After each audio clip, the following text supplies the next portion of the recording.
Sophia Williams's hands shook as she carried the ribeye across the glittering dining room of Maison Varenne, a palace of chandeliers and white tablecloths. To anyone else, the dish looked flawless. But Sophia knew the truth. It was last night's leftover steak, reheated and disguised for a customer the staff had already decided didn't belong. The customer was a black man in a worn hoodie, shoved into the worst table near the kitchen doors as if his very presence tainted the air.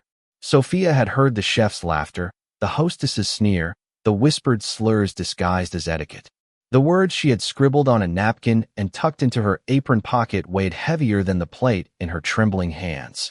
That's yesterday's leftovers. As she set down the water glass, she slipped the napkin to him with a practiced smile. She didn't know she was warning someone far more powerful than she imagined. Damien Cole, a billionaire who had built an empire from nothing and who had come to this restaurant hunting for precisely this kind of discrimination. He looked at her quietly, eyes steady, then folded the napkin and pushed the untouched plate aside.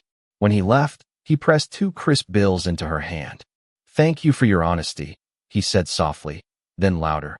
The service was exceptional. The next day, Damien returned. This time, he asked for Sophia by name. The hostess tried to refuse, tried to bury him again at the worst table, but he didn't flinch. Sophia served him, watching as he ordered a $3,000 bottle of wine. In the cellar, the chef Richard Lemaire snickered and handed her a cheaper bottle instead. "Give him this. He won't know the difference." But Damien did know. He let the staff play their game, then exposed them in front of the entire dining room, pointing out the bottle switch with the calm precision of someone who had been here before. The manager, Charles Davenport, flushed with panic, scrambling to cover the fraud as whispers spread among wealthy patrons. By evening, Sophia was punished. Davenport dragged her into his office, accused her of stepping out of line, and reassigned her to prep duty in the basement. "You should be grateful you even work here," he sneered. Sophia bit her tongue, but as soon as she was alone, she opened a voice memo on her phone and recorded every threat, every racist remark she'd overheard. Something in her told her this wasn't the end. When Damien came back again, he wasn't alone. A famous food critic sat at his side, recording every moment. The staff bent over backward to serve him, but the cracks were showing. Investors whispered, customers listened, and when Damien finally revealed his name, Damien Cole, head of Cole Enterprises, the room froze. Everyone knew what that meant. This was a man who could buy the entire block with a single check, and he was watching, taking notes, cataloging every cruelty. The showdown came quickly. Richard erupted in a rage when Damien demanded accountability, screaming that no outsider could tell him how to run his kitchen. But when Damien asked the staff how many had been screamed at, humiliated, or quietly replaced because of their race, nearly every hand rose. Richard's power collapsed in front of everyone, his tantrum exposed for what it was: fear. He stormed out, leaving behind the empire of intimidation he had built. Davenport lasted only hours longer. The investors, panicked by Damien's evidence, fraudulent charges, health code violations, discrimination lawsuits waiting to surface, accepted his terms.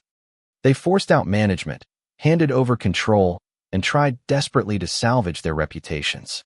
Damien became the new owner, and Sophia, the server who had dared to tell the truth, was promoted, not just back to the floor, but into leadership. But change didn't come quietly. The old guard struck back. Tabloids published lies that Sophia had once been fired for theft. Socialites who used to rule the dining room arrived with reporters in tow, sneering that the restaurant had lost its standards.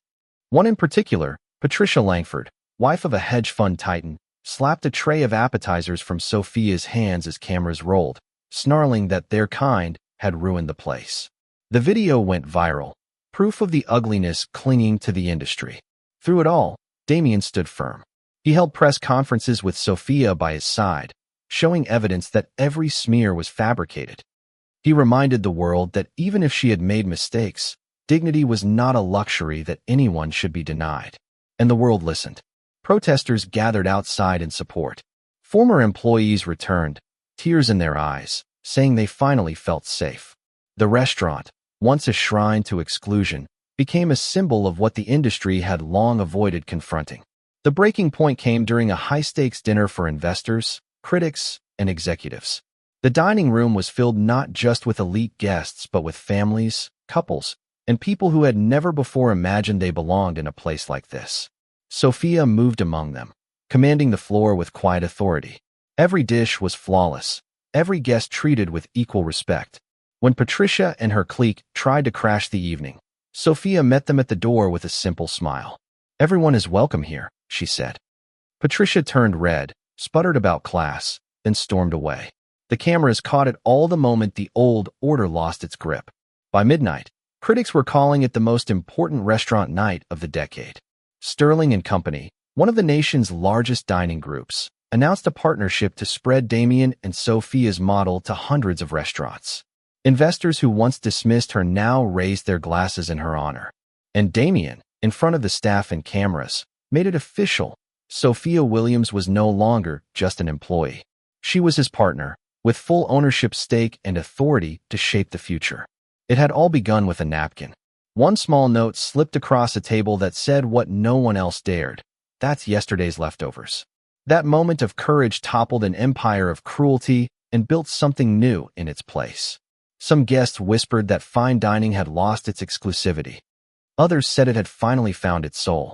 But for Sophia, standing in the glow of a restaurant reborn, the truth was simple.